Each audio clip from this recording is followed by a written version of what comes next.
my gosh, totoo ba to? Malapit ka sa amin at niningitian kami.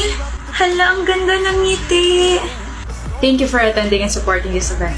It means a lot to me. Uy, ano ka ba? Malit na bagay, Arthur.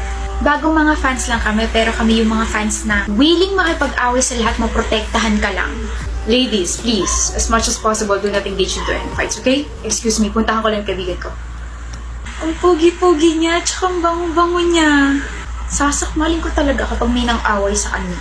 Sa tingin mo, totoo kaya na may girlfriend siya? Hindi, no. Sasabunutan ko lang yung girlfriend niya kung meron siya. Baka mas maganda pa tayo kesa sa kanya. Excuse me. Ano ba, miss? May pila, oh. Pwede hintayin mo yung turn mo? Paraan na lang, para iwas gulo. Pare-pares lang tayo ini-idol si Arthur. Doon ka nga. Oh, Obsessed fan. tinulak niyo? Ayos lang ako. Oh my gosh, lumayo ka sa kanya, Arthur. Isa siyang obsessed fan.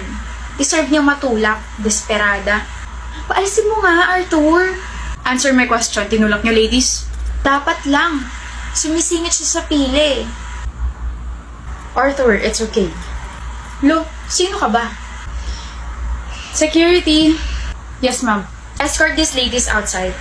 Huwag niyong hahayaang makapasok ulit. Nanggugulo eh. Anong...